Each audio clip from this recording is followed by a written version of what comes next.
ओडिशा सरकारी आउटसोर्सिंग कर्मचारी महासंघ आपण मन जानिचंती जे आमे दीर्घ अनेक वर्ष धरी विभिन्न समय रे शांतिपूर्ण गणतांत्रिक आंदोलन करुचु।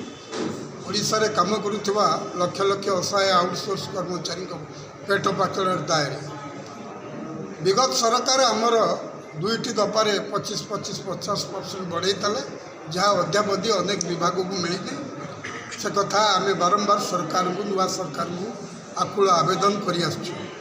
नंबर 2 सरकार को आम दाबी करुचु जे आउटसोर्सिंग रे नियुक्ति पाइतबा लोक को दुई भली भाव में विभक्त कराउछु।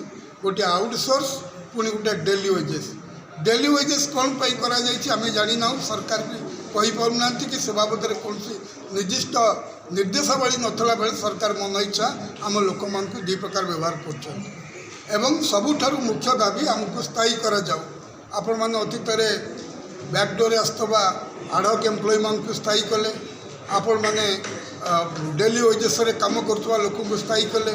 तेरे जो माने बहु वर्ष धरी निरविच्छिन्न भाव में संतोषजनक सेवा जोगैकरी विभागर विभिन्न कार्यक्रम को सफलतार सहित परिपुष्ट करुछंती सेमान को स्थायी करिबारे सरकार तारतम्य कहीं आम मुख्यमंत्री देखा कर बहु बार देखा कर मुख्यमंत्री पर आलोचना दाबी कर फल होना। मुख्यमंत्री आमको जो मान विरुद्ध अभियोग जो मैंने आम काम प्रतिबंधक होती आमको आलोचना करे दौना से मान हाथ कागज बढ़े मुख्यमंत्री नीरव रही जाफल आम न्याय पाऊना।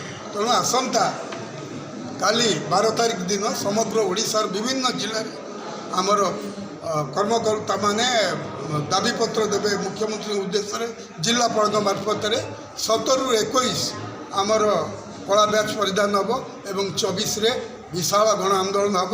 से आंदोलन एक प्रभावी आंदोलन हम जो आंदोलन रे हाबू एपाक नहीं तो सेपाक। धन्यवाद।